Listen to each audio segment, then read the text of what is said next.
Hello, everybody, and welcome to this video, which is actually the fourth video in a series, but the actual third video involving nakshatras. This is a video series on the Nakshatra Sutras of Taittiriya Brahmana.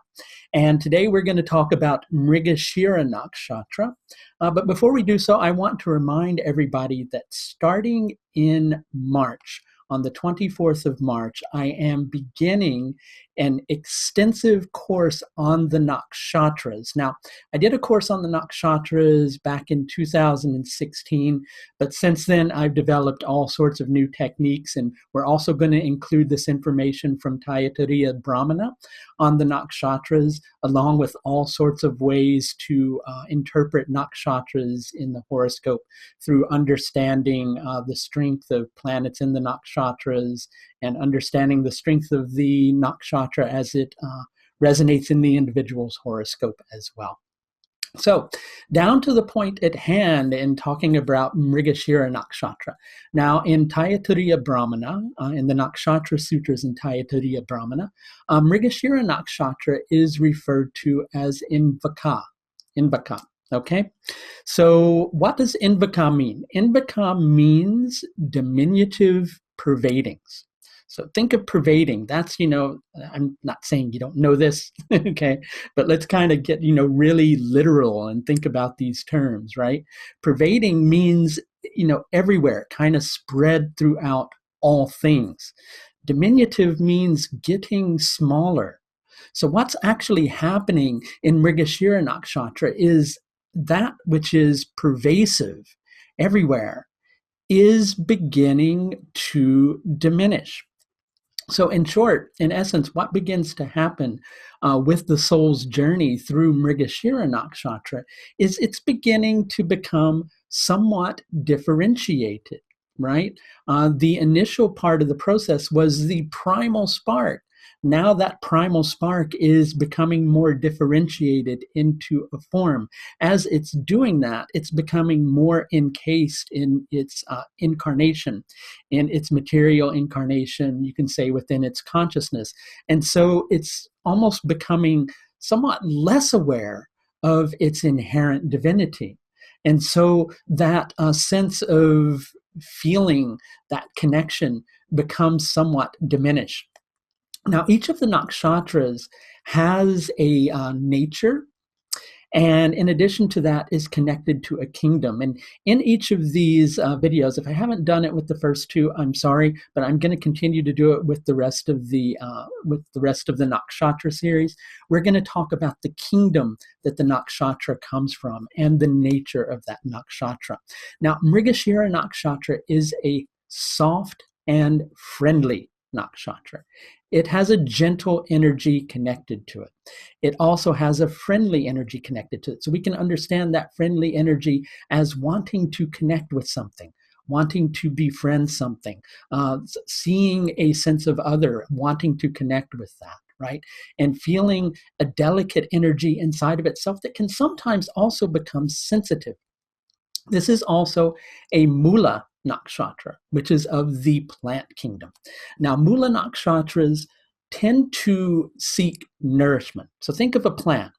When a plant isn't getting the sunlight that it needs, if possible, if that plant is strong enough, it will adapt. It will grow towards the sun, right? It will go wherever the light is that it needs. If it's needing nourishment from the soil that it's in, it should, get better at digging its roots down deeply.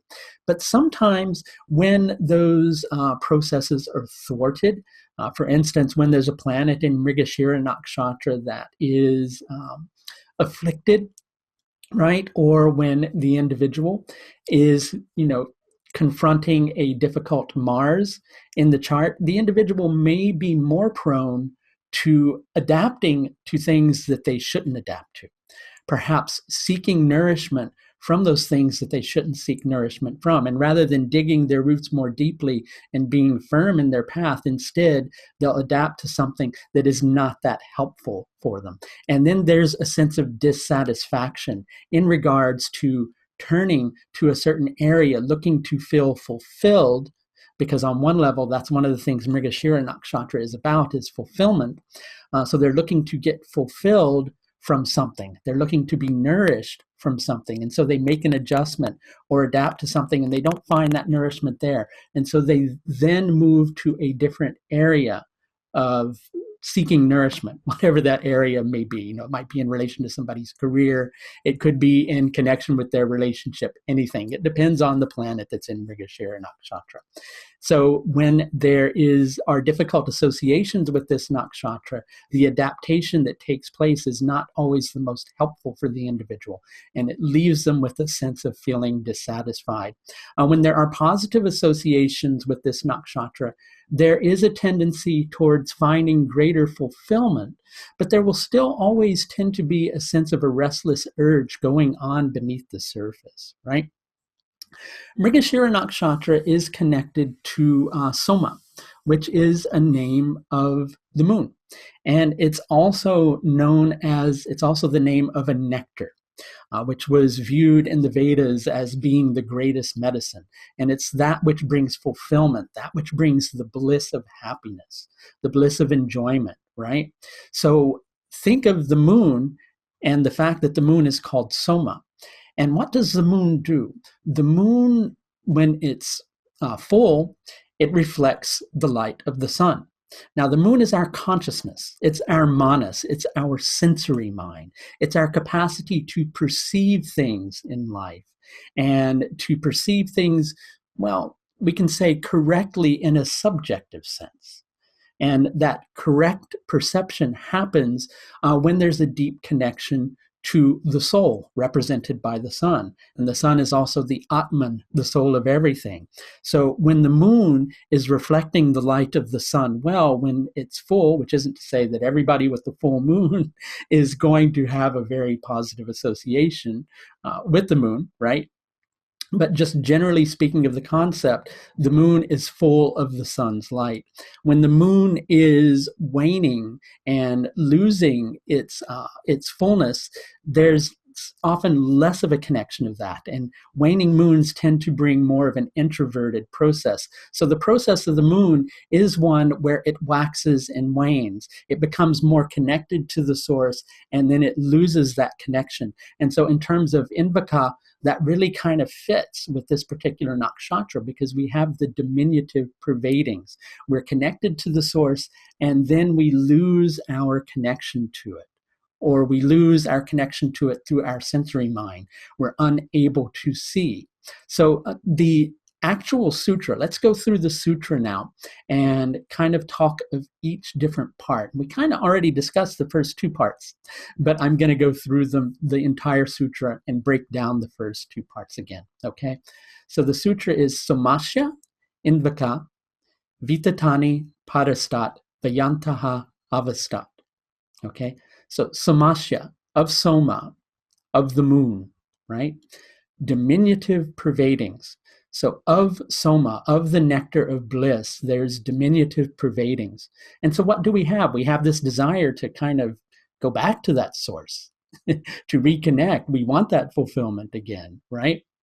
Of the moon, of our sensory mind, of our manas, there's diminutive pervadings of being able to connect to the source. And so there's a longing that's there. And there's a story that's connected with this particular nakshatra. And I'm going to kind of give the abridged version rather than go into the long, in-depth version, which is the moon had fallen in love with the wife of Jupiter. And Jupiter in mythology was viewed as being the priest of the gods. So the moon tricked Jupiter into starting his sacrifices earlier, and kind of snuck in and decided to elope with Jupiter's wife. And the moon actually got Jupiter's wife pregnant, only Jupiter didn't know this. And prior to Jupiter discovering this, Jupiter had basically, through appeasing the rest of the gods, forced the moon to give Jupiter's wife back, right? And then Jupiter found out that that his wife was pregnant with the moon's child, which became Mercury, right? And Jupiter was so in love with this child that Jupiter decided to father the child anyway. And so it's interesting because we see the moon and Jupiter's wife, Samanas, sensory mind, and some connection to Jupiter gives, that which is the wife of Jupiter, that which is the power of Jupiter, which is the understanding of meaning. The wives of each of the deities kind of carry the power of that particular deity, the Shakti of that deity, if you will. So the Shakti of meaning mixed together with Manas of the sensory mind gave birth to Mercury, which is that concept of right discernment and right judgment, right? So there's a lesson that's there with this too, which is that of right differentiation. Okay, so we're here existent within form, but we're also connected to the source, and we have to keep remembering that connection to the source in order to judge that which is going on in our life correctly, right? And when we lose track of that, then we begin to have those diminutive pervadings. There's also always a connection with Mrigasira Nakshatra of separation and coming back together again. Separation from the source, coming back together again. Separation from the source, coming back together again. So of soma, of the moon, diminutive pervadings. So diminutive pervadings of that connection to the source. Vitatāni, extensions, diffusions, padastat, from above. So extensions and slight diffusions of the energy of that source comes from above. Now, I've said this in the other videos, but I'm going to say it here too. Each of these nakshatras represents a power of God that is given to the individual to grow their consciousness in a certain way. So when it says from above, it's not talking about something that's separate from us, because God exists within us. It's that aspect of ourselves that's connected to God that's bringing this energy into being. So extensions, diffusions of the energy of the source come from above, from that aspect of ourselves that is always connected. Okay? Vayantaḥ, weaving from below. So vayantaḥ means weaving. Avastat means from below. Okay? So with those extensions of God that are coming down, even though they're diminutive in their pervadings, we're weaving them together. And so we feel this lack of fulfillment because we feel like we're always working with less and less, but we're really always wanting to have more and more.